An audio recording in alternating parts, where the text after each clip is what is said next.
12 minutes past 7. Parents with children who are just starting school get 15 hours of free childcare a week. David Cameron will announce today that that is going to be doubled. Where's the money going to come from? Well, Neil Leitch is the chief executive of the Preschool Learning Alliance, which is a charity that represents, 14,000 providers of childcare. And you are yourself, I think, Mr. Leitch, the third largest provider of childcare in England. That's right, by a number of settings. So why do you not approve of what the government's doing?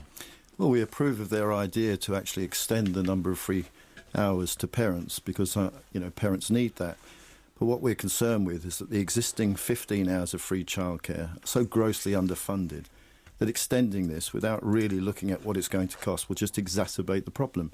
So we think things will get worse, and that, in the long term for parents, is likely to leave them with a shortage of places and, of course, an increase of fees when they take additional hours beyond the 30. But the government says they are putting more money into it. Well, they are putting more money into it, but it's interesting that they've already said that they will do a review, which is good news, but they also allocated a cost of £350 million. Now, it's rather odd to do the review after you've already allocated a cost, and I think that we shouldn't forget that just 6 months ago, the coalition government said that it was a nonsense to suggest that the free entitlement was underfunded. Now, all of a sudden, we get a promise that, in fact, they will look at it. But a few pence won't cure this. It needs a substantial review. And we're all for it. We'd love to work with government to do this, but it needs to be serious. But aren't you always asking for more money? We're asking for more money because there's a shortage. And this isn't just us. This is independent research. And the House of Lords Affordable Childcare Committee supported this as well. So just about everyone that you talk to who has an ounce of knowledge about delivering childcare will tell you it's underfunded. It seems to me that the only people that have very limited knowledge, because we've asked time and time again, is actually the government. They have no idea of what it costs to deliver childcare. Well, how much more money is needed? Well, we estimate at least £354 million. And that's on top of what the government has so far? On top of what's already allocated out in terms of the free entitlement funding. And that means that the childcare, the nursery or whatever it is, will get what? How much per hour for a child? Well, at the moment, we get around £3.88. So what we're looking for is an increase of about 20% on top of that. So, and that will just about break even. But I should stress, this isn't just about, this doesn't, if you like, allow for employing graduates. It doesn't allow for investing back into the business. This is just to effectively break even.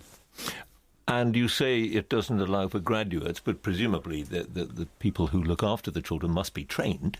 They are trained, but government wants us to actually, if you like, increase that training and employ graduates. And yet they haven't put in place any plan, any proposal, any funding to actually accommodate that. And we operate in a sector which, I'm ashamed to say is very, very lowly paid. In fact, we were singled out by the Low Pay Commission as being a sector that needs to do more. So if we want to pay people, and we want to pay people the living wage, then it needs substantial investment. What happens if they say, well, look, sorry, but there's enough there? Well, if they say that, then I think this will completely backfire on parents, and you'll find more and more providers withdrawing from the system.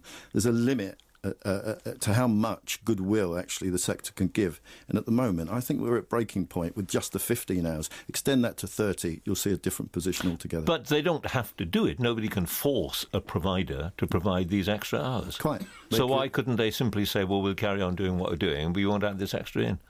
Because I think it's a market factor there. So, for example, parents are desperate for childcare. So if there is a nursery that only offers 15 hours, what will happen is the parent will go down the road to a nursery that's prepared to give it a go. And therefore, that nursery will go by the wayside. I think the other factor, of course, that you need to consider in all of this is that in these proposals, there are many nurseries that can't physically extend their number of hours. They may operate in a church hall, they may operate in a community centre.